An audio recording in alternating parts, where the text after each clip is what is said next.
What's up, guys? Coming to you today with a full slate of NBA and MLB action here on Tuesday, April 21st. I'll give you my favorite picks on the side and over-under on each game. We're going to break down the 3 big NBA playoff games out there and also a huge percentage of that MLB slate. I'll give you my favorite underdog pick of the day and my massive lock. So as a thank you to me, on a day we might be fresh off of a sweep, slam that like button. It really helps get these videos promoted out there and is a big part to keep me motivated to grind out these videos here every single solitary day. And guys, it really only does take a tenth of a second and it doesn't cost you anything. Also, speaking of things that don't cost you anything, subscribe to the channel. We can see that around 44% of our viewers are not subscribed. Let's see if we can improve that number a little bit. We're on the road to 100,000 subscribers coming off of a sweep there last night. Hopefully, assuming the Royals can't mess up this underplay, we feel like we maybe deserve a little bit of a bump there in subscriber numbers. Also, get down there in the comments. Ask me any questions you want to across the sports world. I'm more than happy to get back to you. And if I don't have the answer to your question, I can reach out to the premium handicappers over there at stumpthespread.com and see what they have to say. Also, get down there and check the pinned comment. That's the top comment below the video. That's where you'll find my favorite picks every single solitary day. You will also find a link to stumpthespread.com so you can get over there and check in on all the great free and premium stuff over there. The free picks tab, the free email newsletter, and definitely get in on those premium picks. Also, in that pinned comment, you'll find my massive lock of the day and my dog of the day. In terms of results there for Monday, things have been looking excellent or guaranteed at least a 5-1 day, although things are getting real messy there in that Orioles-Royals game. It was looking like a lock to cash that one, but unfortunately that's getting real weird now with 5 runs having been scored now. We're up to the top of the 12th. This was a 1-0 game going into the bottom of the 9th inning, so this would be pretty much the worst bad beat you could have on any underplay if a bad beat does indeed occur in this one. We got off to a great start there with the Detroit-Boston game, hitting the no-run first inning. Despite both starters not necessarily having a great day, the first inning went well enough, and Boston does eventually win that game 8-6, but we cash our no-run first inning, so that's all we care about there. We also had the Braves at -170. It was a solid 9-4 win there from Atlanta behind another excellent Bryce Elder outing and an offense that just keeps right on cooking. The Nationals having a couple errors, that helped out as well. We are hoping we'll catch the under there in that Baltimore-Kansas City Royals game, but we'll see how that one goes. Obviously, with 1 run having been scored in the entire game going to the 9th inning, ending up losing this under 9 would be an incredibly bad beat. We cashed the Cubs at +100. Aaron Nola really struggled out there, and Colin Ray looked great over his 6 2/3 innings. The Cubs banged out 5 runs despite getting only a single home run, and they keep the Phillies slumping, and Philadelphia really having a rough time right now. We cashed the Reds at +105 as our dog of the day, and a grand slam is hit in that Orioles-Royals game. So we're going to need a lot of luck to just avoid a loss in that game and end up with a push. So we are officially super duper tilted that we are not going to get the sweep there. That is really annoying, but a win there on our dog of the day there for the Reds. We'll definitely take that. The Tampa Bay pitching staff didn't completely collapse, but they did give up 6 runs to a Reds offense that has not been amazing. We got the Dodgers at -1.5 as our massive lock of the day. We're going to call this one a bit early despite, this not technically being over.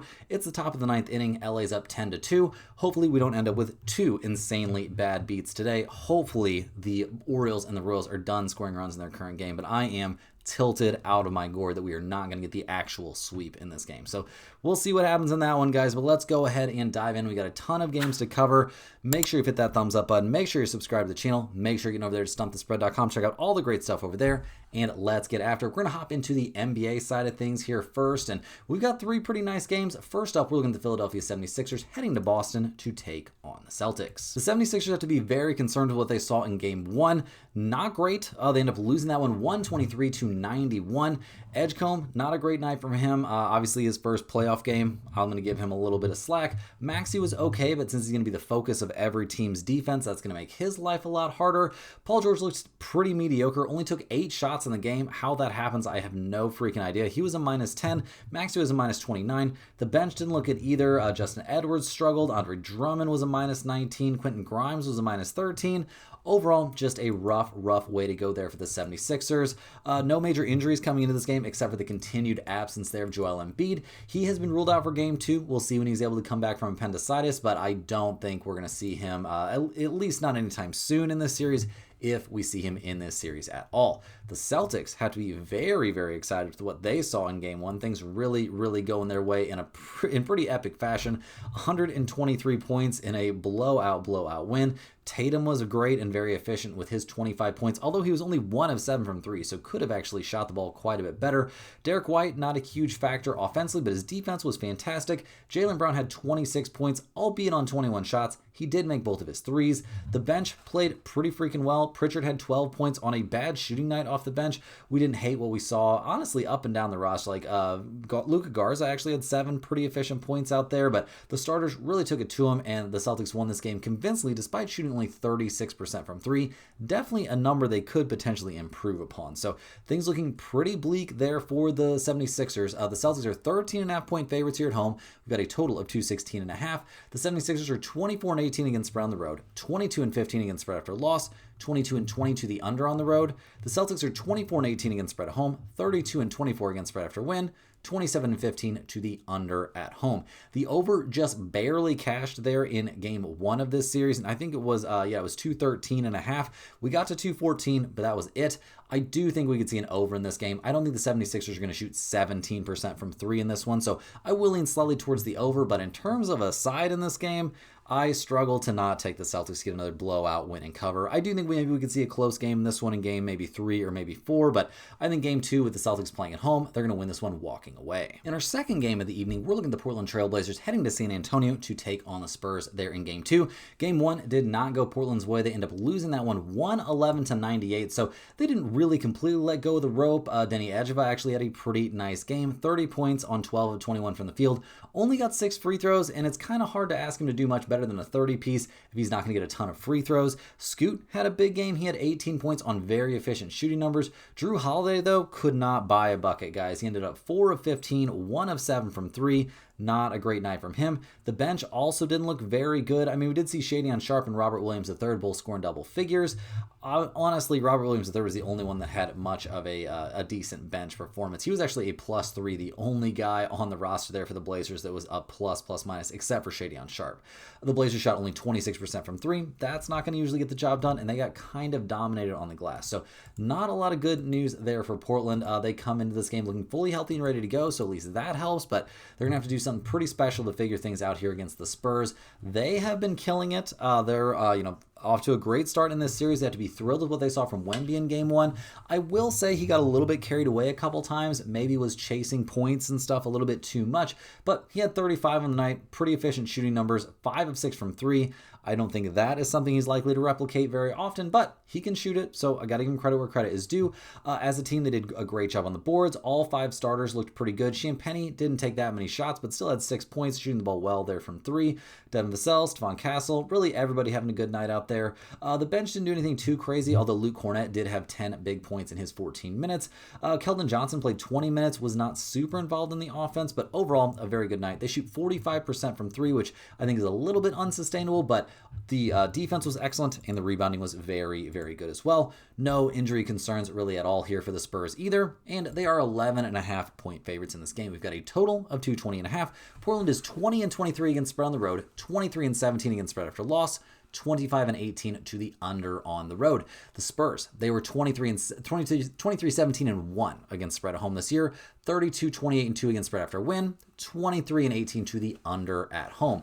With both teams showing trends towards the under here, I would at least theoretically understand anybody that wanted to take the under. We had a total of only, 209 in game 1, so I think the under is a reasonable play here, but in terms of a side, I once again got to run it back here with the favorite. Give me the Spurs at 11.5. Minus 11.5, I think they're by far the better team, and I think they win this one in a blowout. In our last NBA game before we hop over and cover that full MLB slate, we are looking at the Houston Rockets heading to LA to take on the Lakers in game 2. Houston, despite the Lakers not having 2 out of their 3 best players, managed to lose game 1, but the Rockets didn't have KD in this game, so I'll cut them a little bit of slack, but it was not a good day out there. Sengun did not play well at all, was not able to figure out the Lakers, premium level defenders in DeAndre Ayton and Jackson Hayes. Sengun can't score against those two guys, so that was pretty embarrassing. The Rockets shoot only 38% from the field. That's not a good look. Tari Eason did have 16 points on perfect shooting numbers there coming off the bench, so that helped, but man, it was a bit rough out there. Amen Thompson, 17 points in 43 minutes. Reed Shepherd, 17 points on 20 shots. It is looking really, really, really rough out there for the Rockets, and that makes sense to me, honestly, because it was clear that KD was covering up a ton of issues for this roster. And we don't have a lot of great news about the KD situation. It sounds like he will be a game-time decision for Game 2 here on Tuesday, and the Rockets need to get him back sooner rather than later, because if all of a sudden we see Luka and Austin Reeves out there for the Lakers, the complexion of this entire series is going to change drastically. So we don't have any clarity, and we won't have any clarity until basically game time on whether or not KD is going to play in this one. The Lakers, they come into this game, I'm sure, feeling very, very good about themselves, getting that Game 1 win. A lot of things going in the right direction for him in that one. LeBron had 19 points and 13 boards, almost a triple-double there. It was only 2 rebounds short. We liked what we saw from Ayton. He played great defensively, had 19 points and 11 boards. Very, very good work from him. Marcus Smart wasn't shooting the ball particularly well from 3, but still had 15 points. And the real hero of this game for the Lakers was Luke Kennard. 27 points, 9 of 13 from the field, 5 of 5 from 3. He only had 3 assists in the game, which we did take the under on Kennard's assists, and we did cash that one. It was 5.5 or 5, and easily an underplay cashing there. Not a lot cooking for the bench there from the Lakers. That is a big concern for them until they get it healthy. The Lakers did shoot 53% from 3 and 61% from the field in general, really exposing that Rockets defense. We didn't see any sort of massive free throw disparity, and neither team could throw it in the ocean from the free throw line. The Lakers did get crushed on the boards, though. That's not great news. The good news for the Lakers is they do come into this one healthy, with the obvious exceptions there of Luka and Austin Reeves. We don't expect Luka to play in Game 2. I would assume they'll hold him out as long as they theoretically can. I don't think we see Luka until this series shifts back to LA after Games 3 and 4, if those games end up being necessary. Looking at the numbers for this one, the Lakers are still underdogs. They're getting 4.5 or 5 points, depending on where you look. We've got a total of 2 of 6.5 in this one. Houston is 19 and 23 against spread on the road. They're a 500 against spread team after a loss, 23 and 19 to the over on the road. The Lakers are 26 and 16 against spread at home, 29 and 24 against spread after win, 22 and 20 to the over at home. I know this is going to be a very public dog, guys, but give me the Lakers here getting 5 points. Jump on this one early, because I think this is going to change a little bit. I think we'll see them get more around the 4.5 or 4 point range.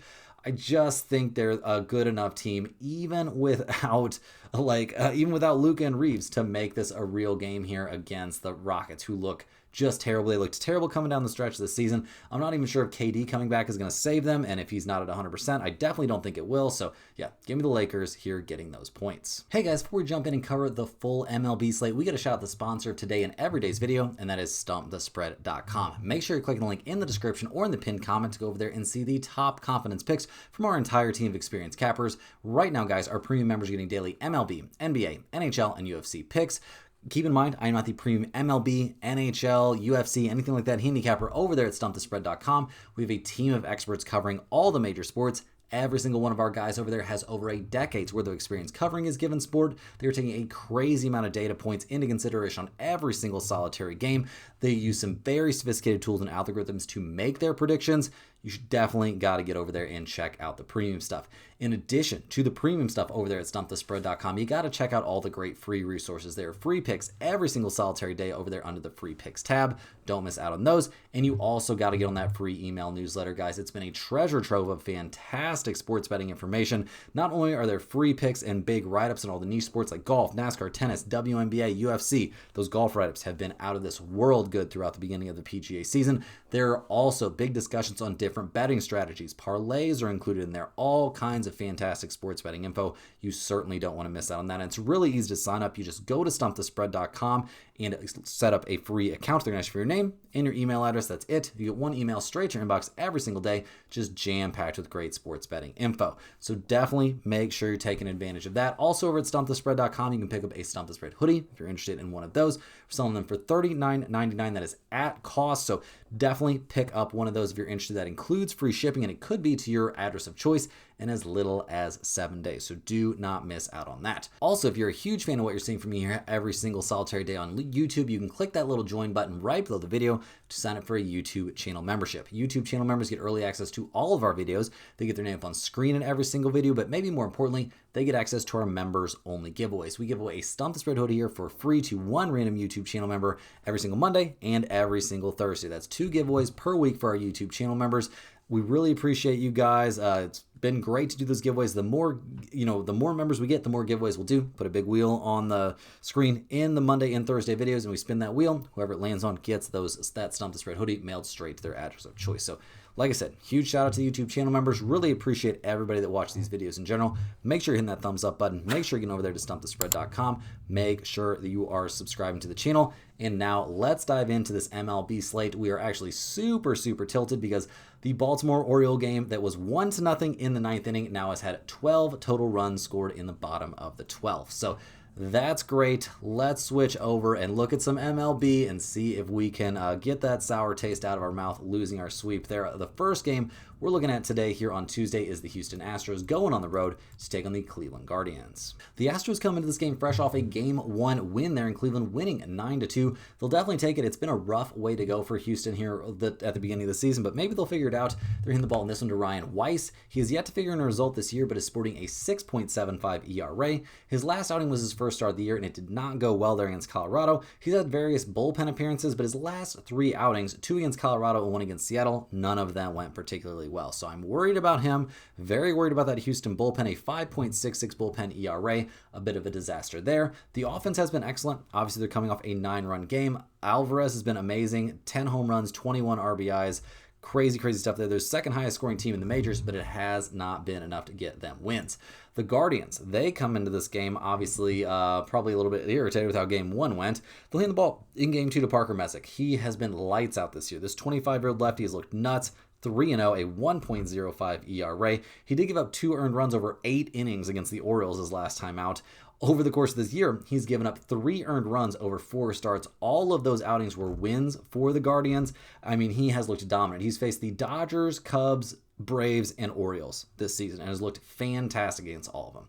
Dominant stuff from him. The bullpen from Cleveland has not been nearly as good this season as it was a year ago, that's for sure. A 5.18 bullpen ERA is not great, but I do think they're headed in the right direction. The offense has been excellent as well. I know they're coming off a game where they only scored 2 runs, but they are 16th in the majors in runs scored and 15th in slugging percentage. So with the kind of rotation this squad has put together, if their offense is even average, they're going to be in very good shape. So look at the numbers for this game. The Astros are plus 115. The Guardians are minus 130. We've got totals out there of 8.5 or 8. Houston's 1-9 on the road, 7-3 to the over on the road. Cleveland 7-3 at home, 6-4 to the under at home.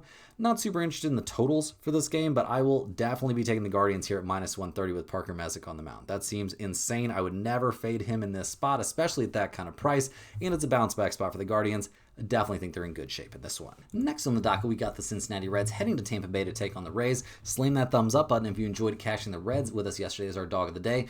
Cincinnati has won 4 in a row, including that 6-1 win in Game 1. In Game 2, they're going to hand the ball to young Chase Burns. This 23-year-old righty from Italy is 1-1 on the year, a 2.42 ERA, coming off a dominant start there against the Giants. He went 6 innings, 2 hits, no runs allowed in a game Cincinnati eventually lost 3-0. And their lack of offense is what makes me worried about their team. They're actually the best bullpen squad in the majors, 10 saves, a 2.23 bullpen ERA to lead all of Major League Baseball. The offense has looked better the last 3 games, 6, 7, and 5 over that span, but they're still 26th in the majors in runs scored and last in both batting average and slugging percentage. The Rays, they come into this game losers of 3 out of their last 4. They're still 12-10 on the year. They're going to hand the ball in this game to Steven Matz, who's 3-0 on the season, a 3.80 ERA. He's coming off a decent start against the White Sox. 5 1/3 innings, 6 hits, 2 earned runs allowed. Hasn't given up more than 2 earned runs in any of his last 3 starts, but I'm not super convinced. I mean, I guess 5 innings, 2 hits, 2 earned runs against the Yankees is also very good work, but he didn't look that sharp to me against the White Sox.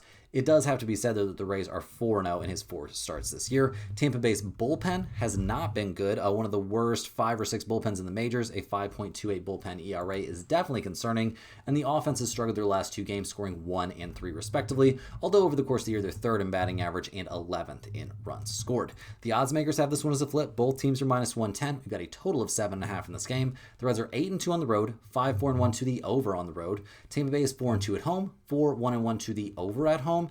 I'm not going to take over 7.5 in this game. I can understand why you might want to, but I think better than that, guys. I'm just going to lean a little bit towards the Reds here on the road with Chase Burns on the mound. They've been red hot. The Rays struggling a little bit, so maybe Chase Burns is catching them at the perfect time, but don't trust either one of these teams in this spot, or maybe either starter in this spot, enough to put this in the pinned comment. Rolling right along, we're looking at the Milwaukee Brewers heading to Detroit to take on the Tigers. The Brewers are 12-9 on the season. They lost Game 3 there in Miami, but they've been playing relatively decent recently. They'll hand the ball to Kyle Harrison in this game. He's 1-1 on the year, a 3.07 ERA, and for a 24-year-old out there on a big league mound, you can't be too mad about that. His last start, he didn't go deep into the game, only 4 1/3 innings, gave up 5 hits and 2 earned runs against the Nationals, and he's only faced the Nationals, Royals, and Tampa Bay so far this year, but he has looked good in general. The bad news is he's not going deep into games, and the Brewers are 1-2 over his 3 starts. Milwaukee's bullpen has been middle of the road, got off to a hot start, and has cooled off drastically, up over a 4 ERA, so that's obviously not ideal. The offense obviously took a hit there with Yelich going down. They're still 10th in the majors in runs scored and 6th in on-base percentage, but they're 22nd in slugging percentage, so keep an eye on that. The Tigers, they come into this game 12-11 on the year. They won 2 out of 4 there at Fenway. They're going to hand the ball in this game to Keter Montero, who's 1-1 on the year, a 3.31 ERA. His last start was a rocky one. 6 innings, 7 hits, 4 earned runs allowed there in a 10-9 win over the Royals. His 2 starts before that were excellent, dominating Miami and St. Louis, so we'll see what he can do here against the Milwaukee Brewers. The Tigers' bullpen has been slightly better than Milwaukee's this season, not by a large margin, but a 3.79 bullpen ERA is decent. The offense, 6.64, 0.10, and 2 over their last few is nothing to write home about. They're 17th in runs scored and 17th in slugging percentage. We'll see if they can hit the ball here against Kyle Harrison. The numbers for this game, it's close to a flip. The Brewers are -105. The Tigers are -115. We've got a total of 8.5. Milwaukee is 5-4 on the road, 5-4 to the over on the road. Detroit is 8-1 at home, 4-3-2 to the under at home. With Keter Montero on the mound in this one, I am going to lean just slightly towards the Tigers in this spot, but without a crazy amount of conviction in this one. I do think they find a way to get the win here at home, but you never know what the Brewers are going to get up to in this one, and Kyle Harrison has not been terrible. Rapid fire through these games, we're looking at the St. Louis Cardinals heading to Miami to take on the Marlins. The Cardinals took the 5-3 loss there in Game 1 down in Miami, and they're going to try to bounce back by hitting the ball to Dustin May. He's 2-2 on the year, a 6.98 ERA, but his last 2 starts have been fantastic. He went 6 innings, gave up 4 hits and 1 earned run in a 3-2 win over Boston. Then he went 6 innings, gave up 6 hits and 1 earned run in a 5-3 win over Cleveland. So he's thrown the ball great after struggling in his first couple starts. We'll see what he looks like here against the Marlins, but definitely has some positive momentum behind him. The Cardinals bullpen has definitely been a problem. A 5.36 bullpen ERA. They've only given up 79 hits and have 8 saves, but have not been a lights out group. The offense has maybe cooled off just slightly with that 3-run game, but 3, 7, 7, 9, 5, and 6 over their last few is not awful. They're 11th in the majors in runs scored. They are 12th in on-base percentage. There's plenty to like here about the Cardinals at the plate. They're taking on a Marlins team that's 11-12 on the year. They are going to hand the ball in this one to Chris Paddock. He's 0-3 this season, a 5.59 ERA. His last couple 3 starts have looked very good, though. His first start of the year he got shelled. Then he's had consecutive good starts against the Yankees, Tigers, and the Atlanta Braves. Now, we have seen the Marlins lose 3 out of his 4 starts this year, so let's not overreact too much. But he's thrown the ball relatively well. The Marlins bullpen's been good. A 3.35 bullpen ERA is not something I'm going to complain about. Their offense, 5.52. 5, 3, and 5 over their last several games. They're 13th in runs scored. They're 5th in batting average. They're 11th in on-base percentage. Definitely a team that has swung the bats better than I expected here in the early goings. Looking at the numbers, the Cardinals are +100. The Marlins are -115. We have a total of 8.5 in this game. The Cardinals are 6-3 on the road, 6-2-1 to the over on the road. The Marlins are 8-5 at home, 8-5 to the over at home. Right out of the gates here, guys, I think over 8.5 is reasonable. Not in love with the Cardinals' bullpen. The Marlins' bullpen's obviously been better. Neither offense scares me that much, but I do think there's enough, working here to get some runs on the board in this game. And I mean, obviously, Dustin May is a bit of a wild card, so I think the over is good. In terms of a side, maybe we'll get another good Dustin May start, so I will lean a bit towards the Cardinals. I think this is a bounce-back spot for them, and I think they find a way to get the win. Cruising through these games, we're looking at the Atlanta Braves heading to Washington to take on the Nationals. the Braves are killing it right now. They've won 6 straight games. They won 2 out of 3 in Miami, swept the Phillies, and then won game 1 of this series 9-4. So slam that thumbs up button if you enjoyed cashing the Atlanta Braves with us there in game 1 of this series. In game 2, they're going to hit the ball to Reynaldo Lopez. He's 1-0 this season, a 2.18 ERA. First 3 starts of the year was nuts. Dominated the Royals, dominated the Diamondbacks, and had a very good start against the Angels. Then he pitched against the Marlins, 5 innings, 5 hits, 4 runs, 3 of which were earned, albeit in a 6-5 win there down the stretch for Atlanta. So the Braves are 4-0 with Lopez on the mound. That's got to feel very, very good. Their bullpen's been phenomenal, one of the best 2 or 3 bullpens in the majors this year. The offense has also been excellent. They've scored 9-4-3, 9-6, and 6 over their last few. They're actually the top scoring team in the majors, first in runs scored, second in batting average, second in slugging percentage. So we'll see what they can do here on the road against the Nationals, who are 10-13 on the year. They've been slightly better than expected, mostly due to their offense. They'll hand the ball in this game to Foster Griffin, who's been lights out. He's 2-0, a 3.05 ERA, but his last time on the mound didn't go so hot. 5 1/3 innings, 8 hits, 4 earned runs allowed there against the Pirates. Now, that was a game the Nationals would eventually lose 8-7, and they are 3-1 over his 4 starts this year. And he's faced the Phillies, Dodgers, Brewers, and Pirates. So, it hasn't exactly been the, a cupcake walk for him. We'll see what he can put together in this one. He obviously needs a little bit of a bounce back. The Nationals' bullpen's been atrocious, one of the worst 4 or 5 bullpens in the majors. That kind of is par for the course, given what we saw from that bullpen last year. The offense, though, has been good. 4, 3, 6, 5, 8, and 0 over their last few, so a little bit inconsistent. They're down to second in the majors in runs scored and 8th in on-base percentage, but still a team that can hit the ball. We also notice Acuna going for x-rays after getting hit by a pitch twice there in game 1, so definitely a little bit of animosity in this series, and Acuna sitting this game out is one of the reasons for one of our plays in this game. Looking at the numbers, the Braves are minus 135, the Nationals are plus 115. We've got a total of 8.5. Atlanta's 7-3 on the road, 5-5 to the over-under on the road. Washington's 2-7 at home, 7-2 to the over at home. I actually think no run first inning is very reasonable in this game. I also like under 8.5. Both these guys on the mound should be in for a good time. We did see a very high scoring game 1, so maybe we just take the no run first inning and dodge dealing with that Nationals bullpen in this spot. I think that's very good. So definitely give me a look at no run first inning. I'll also side with the Braves here at minus 135. Despite Acuna potentially sitting this game out, I think they still find a way to win in this one. Cruising through these games, we're looking at the New York Yankees heading to Fenway to take on the Red Sox. We got a big rivalry series here. The Yankees, they're coming off a 3-game sweep there of the Royals. They're going to hand the ball in this one to Luis Gil. He's 0-1 on the year, a 7.00 ERA. He's only made 2 starts, and neither one of them went particularly well for him. 4 innings, 3 earned runs given up against Tampa Bay.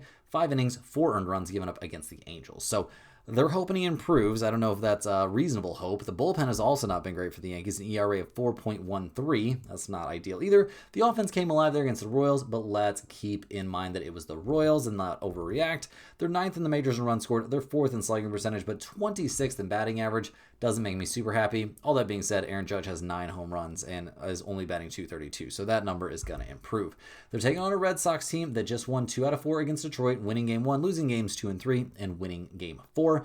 They're going to hand the ball in this one to Connolly early. He's 1-0 on the year, a 2.29 ERA. This 24-year-old lefty has looked very, very good here in the early goings. He's faced the Reds, Padres, Cardinals, and Twins. Hasn't given up more than 2 earned runs in any of those games. He's actually only given up 2 earned runs once. So he looks really, really good, albeit not against elite level competition necessarily. Obviously the Cardinals hit the ball well in the early returns, but nobody really killing it lately. His start against the Twins his last time out was amazing. So we'll see what he can get done here at home. The bullpen for Boston this year has been relatively good. A 3.78 bullpen ERA. Not amazing, but above average in the majors so far. The problem for this team, generally speaking, has been their lack of offense. They are 25th in the majors in runs scored and 27th in slugging percentage. That being said, they're coming off a game where they scored 8 runs. So we'll see what they can put together in this one. The Yankees are minus 115. The Red Sox are minus 105. Got a total of 8.5 in this game. The Yankees are 5-4 on the road, 5-3-1 to the under on the road. The Red Sox are 5-5 at home, 6-4 to the under at home. No major lean on the total in this game, guys, but I will be taking the Red Sox here at home at minus 105. Connolly early has been an absolute monster. Going up against the Yankees, I think he's in great shape in this game. I think he's going to be absolutely fine out there. And Luis Gil has been mediocre at best. Definitely think the Red Sox have what it takes to get the win in this one. Rapid fire through these games, we got the Minnesota Twins heading to New York to take on the Mets. The Twins have now lost 4 in a row after getting swept there in Cincinnati, against Cincinnati. Now they'll travel to New York. They'll hand the ball in game 1 to Simeon Woods Richardson, who's had a rough year. He's 0-3 on the season, a 6.10 ERA. He got absolutely dismantled by Boston his last time out. Really struggled against Toronto before that. Now he's got to go to New York to face the Mets. We'll see how that goes. The Twins' bullpen has not been anything too incredible this year. A 5.07 bullpen ERA is a pretty big concern, and the offense has floundered recently. 4-4-1, 5-6 over their last few games. They're down to 7th in the majors in runs scored, 18th in batting average, and 16th in slugging percentage. This regression kind of had to come at some point. So we'll see what they can do against the Mets, who are 7-15 on the year. They're riding an 11-game losing streak, so that is very embarrassing. They'll hand the ball to Nolan McLean, who's 1-1 this year, a 2.28 ERA. This 24-year-old righty has been excellent this season. It's not his fault he plays for the crappy Mets, guys. He's faced the Dodgers, Diamondbacks, Giants, and Pirates. Hasn't given up more than 2 earned runs in any of those games, and somehow the Mets are still only 1-3 with him on the mound. Not his fault. The New York bullpen's been reasonable. A 3.71 bullpen ERA has not been the problem this year. The problem has been their total lack of offense. They are 29th in the majors in runs scored. They are 29th in the majors in slugging percentage, and they're 30th in on-base percentage. So looking at the numbers here, the Twins are plus 150, the Mets are minus 175, and we have a total of 7.5. You can tell from that how low the odds makers are on Simeon Woods Richardson. Minnesota is 4-5 on the road, 5-4 to the over on the road. The Mets are 3-6 at home, and they're a 500 over-under team at home. Minus 175 is a really expensive price to pay for a team as bad as the Mets, but with Nolan McLean on the mound and Simeon Woods Richardson facing them, I will be taking the Mets in this spot at minus 175. You could even talk me into taking him minus 1.5. That's how bad I think Simeon Woods Richardson is right now.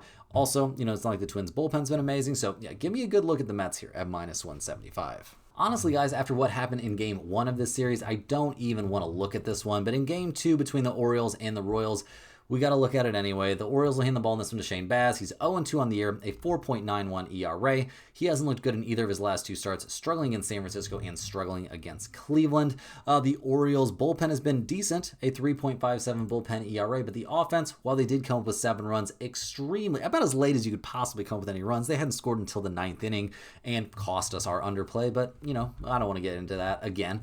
They're 19th in the majors in runs scored and 19th in batting average. The Royals have been a dumpster fire this year. They're 7-16 on the year. They've lost 8 in a row. They're going to hand the ball in this one to Chris Bubich, who's 2-1 on the year, a 3.97 ERA. He got shelled by Detroit his last time out. He looked good against the White Sox, but who doesn't look good against the White Sox? The Royals bullpen's been one of the worst bullpens in the majors this year, and the offense has been atrocious. They're last in runs scored. They're third to last in slugging percentage. Nobody's seeing the ball particularly well for them at the moment, and they are blowing games left and right. Looking at the numbers for this one, the Orioles are plus 110. The Royals are minus 130. We've got a total of 9 in this game. The Orioles are 4-6 on the road, 5-5 to the over-under on the road. The Royals are 5-5 at home, 6-4 to the under at home. I like under 9 in this game. Once again, really should have cashed there yesterday. Cost us a sweep. We're tilted about it, but we'll run it back and take the under on this one. If you're begging me for a side, give me the Royals here at home with Bubich on the mound, but this team has to be so demoralized, I'm not going to get involved in that. The under is really the only play I like. Rolling right along here, guys, we're looking at the Philadelphia Phillies heading to Chicago to take on the Cubs. The Phillies are floundering. They're 8-14 on the season. They've lost 6 games in a row. They lost game 1 of this series 5-1. Slam that thumbs up button if you enjoyed cashing the Cubs there with us yesterday. The Phillies will hand the ball in this one to Jesus Luzardo. He is 1-3 on the year, a 7.94 ERA. Bro has gotten dismantled in his last 2 starts, really struggling against Arizona, and his last time on the mound was 5 1/3 innings, 12 hits, 9 runs, 8 of which were earned in an 11-2 loss there against the Chicago Cubs. So not a great look, obviously. Pretty bad. It's been bad. It's been really bad. It's not like the Phillies bullpen's helped that much either. An ERA just a bit over 4, and the offense is nowhere to be found. They've scored 1, 2, 1, 0, and 2 over their last few games. Maybe somebody in their management bad-mouthing their, one of their best hitters. Not a great look in the offseason.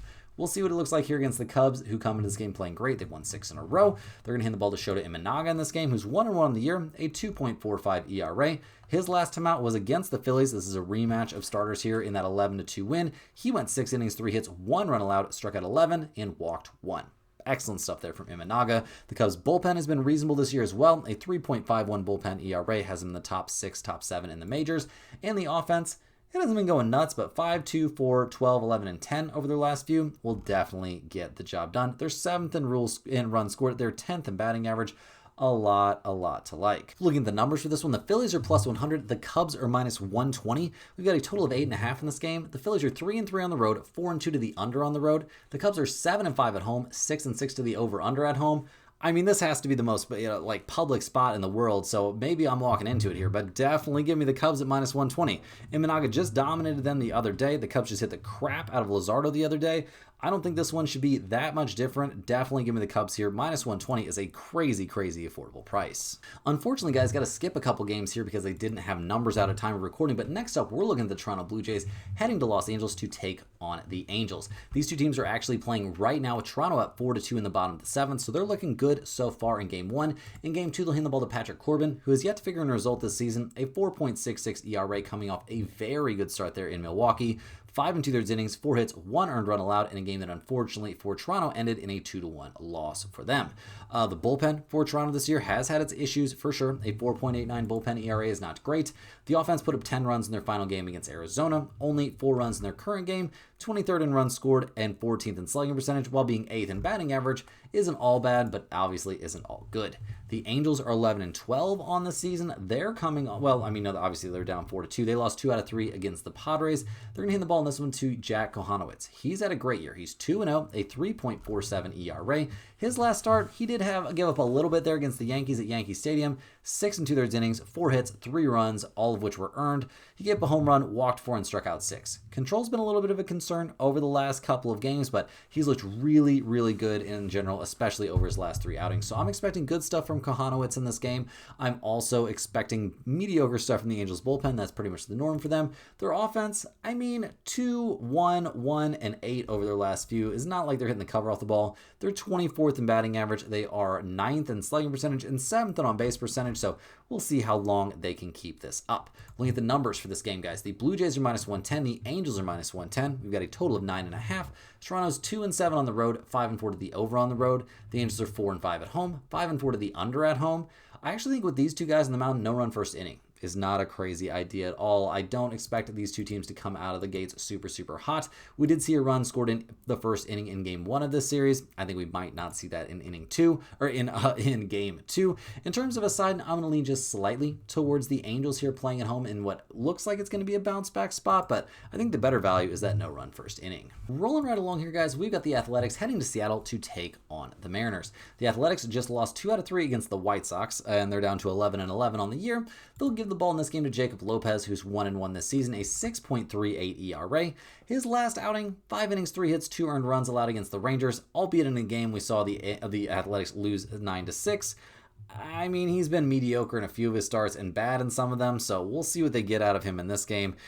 The bullpen behind him is not very good there for the Athletics, and the offense has floundered a bit. They're tied up at 3 apiece in the top of the 8th right now with Seattle, so we'll see what goes on. It has not been the year that the Athletics imagined. They're 19th in runs scored and 24th in slugging percentage. The Mariners, they're 10-13 on the year, so they also haven't been killing it. They did just win 2 out of 3 against the Rangers. They'll hand the ball in Game 2 of this series to Luis Castillo. He is 0-1 on the year, a 5.40 ERA. His last time out was a messy game. 5 1/3 innings, 7 hits, 4 runs, only one of which was earned, allowed there in a game that was eventually a 5-2 loss for Seattle. So we'll see. He has yet to figure things out after a great first start to the year, and it's not like the bullpen has been the problem for the Mariners either this year. A 3.18 bullpen ERA is 6th best in all of the major leagues. The offense has been all over the place. They're also dealing with some injuries and stuff like that. They're 28th in batting average and 21st in runs scored. So looking at the numbers here, guys, the Athletics are plus 150. The Mariners are minus 185, a total of 7.5 in this game. The Athletics are 6-6 on the road, 9-2-1 to the under on the road. Seattle is 9-5 at home, 8-6 to the over at home. With a total of only 7.5 in this game, I'll be honest, I don't really understand that. I'm going to lean a bit towards the over, despite neither offense really looking amazing. In terms of a side, minus 185 is just too expensive for Castillo right now, so I will lean a bit towards the Athletics at plus 150, but nothing from this game is making it to the pinned comment. Rounding into the home stretch here, guys, we got the Chicago White Sox heading to Arizona to take on the Diamondbacks. Chicago, 8-14 on the year. They did just win 2 out of 3 against the Athletics, but it hasn't been an easy year. They're going to hand the ball to Sean Burke, who's 0-2 this season, a 4.43 ERA. He had a really rough time against the Rays his last time out, 5 1/3 innings, 7 hits, 4 earned runs allowed, and gave up his first 2 home runs of the year, so not great. The White Sox are 1-3 in games he started this year. Not all of that has been his fault. It also doesn't help that the White Sox bullpen is terrible again this season. A 5.64 bullpen ERA puts them in the bottom 3 in all of Major League Baseball. The offense did score 7, 6, and 9 there at the Athletics, but it's a lot easier to put up runs there in that AA minor league type of ballpark than it is in a normal one. They're 29th in the majors in runs scored. They are 25th in slugging percentage and 24th in runs scored. They're taking on a Diamondbacks team that is 13-9 on the year. They just won 2 out of 3 against Toronto after winning 2 out of 3 in Baltimore. They'll hand the ball in this game to Merrill Kelly, who's 1-0 on the year, a 3.38 ERA. This is only his second start of the season. His first one went pretty okay there against Baltimore. 5 1/3 innings, 5 hits, 2 earned runs allowed. He did give up a home run, walked 4 and struck out 3, so clearly didn't even have his best stuff and was still pretty effective. The Diamondbacks bullpen this year has not been great. A 4.32 bullpen ERA, though, is not the end of the world. Better than what they were putting up last year. They also have 9 saves and have only given up 69 hits. The offense, well, 4, 6, 6, 8, 4, and 7 over their last few is not awful. They're 14th in runs scored. They're 11th in batting average, 7th in slugging percentage. So maybe these numbers are going to keep heading in the right direction. Looking at the numbers for this game, the White Sox are plus 125. The Diamondbacks are minus 155. A total of 9 in this game. The White Sox are 5-8 on the road, 9-4 to the over on the road. The Diamondbacks are 7-3 at home, 6-4 to the over at home. I will certainly be backing Merrill Kelly and the Diamondbacks in this one. I think this should be minus 175, minus 190, something in that range. I think they're by far the better team, and despite Sean Burke having some decent starts this year, I don't think he's going to have a very good time here against Arizona. Last but not least, we've got another big rivalry game. We're looking at the LA Dodgers heading to San Francisco to take on the Giants. The Dodgers just finished off their 4-game series there in Colorado with a 12-3 win, cashing our lock of the day for us there. We had the Dodgers minus 1.5, and they come through very, very comfortably. They're going to hit the ball in game 1 of this series to Yoshinobu Yamamoto. He's 2-1 on the year, a 2.10 ERA. Yamamoto has been great this year. He's coming off a 7 2/3 innings, 4 hits, 1 earned run outing in a 2-1 win over the Mets. He's looked great this year, hasn't given up more than 2 earned runs in any start, and the Dodgers are 3-1 over his 4 outings. So very good work from him. The Dodgers bullpens looked okay. A 3.92 bullpen ERA is fine. They didn't really care too much about their bullpen during their regular season, though. The offense takes care of business, guys. They put up 12 runs in that last game against Colorado. They're second in the majors in runs scored, and they're first in batting average, on-base percentage, and slugging percentage. So we'll see what they can do in San Francisco. The Giants did just win 2 out of 3 against Washington, but they lost the last game of that series 3-0. They'll hand the ball in this game to Landon Roop, who's 3-1 on the year, a 2.38 ERA. His last start, he dominated the Reds there in Cincinnati, giving up only a single hit over 6 innings and being part of a 3-0 shutout. Over the course of the year, he's looked good against the Reds, the Orioles, and the Padres, but got obliterated by the Mets. We'll see what he can do here against the Giants. See what he can do here against the Dodgers. The Giants' bullpen has been good this year. A 3.54 bullpen ERA is definitely solid. The offense, obviously coming off a game where they got shut out, maybe not great there. They're 27th in runs scored. They are 29th in on-base percentage. They are top 10 in batting average, though, so we'll see what they can do here against Yamamoto. The Dodgers are minus 190 in this game. The Giants are plus 155. We've got a total of 7.5. The Dodgers are 6-3 on the road, 5-4 to the over on the road. The Giants are 3-7 at home, 4-2 to the over/under at home. No major lean on the total in this game, guys.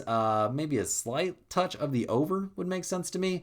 I will also back the Dodgers here at minus 190. I'm not quite brave enough to take them minus 1.5 in this spot, so this one probably won't make the pinned comment. Guys, that's all the games we have here for today on a very, very busy Tuesday. Hit that like button for good luck on all of your bets out there today. Also, to help me get these videos promoted out there, subscribe to the channel if you are new around these parts.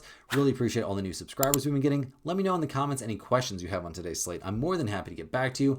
I appreciate everybody watching these videos. Make sure you're clicking the link in the description or in the pinned comment to get over there to stumpthespread.com. Check out those premium picks. Check out the free picks every single day under the free picks tab. And definitely, guys, make sure you're getting on that free email newsletter. It's jam-packed full of great sports betting information. You don't want to miss out on that. It's absolutely free. We'll see you all right back here tomorrow, same time, same place, for more sports betting action.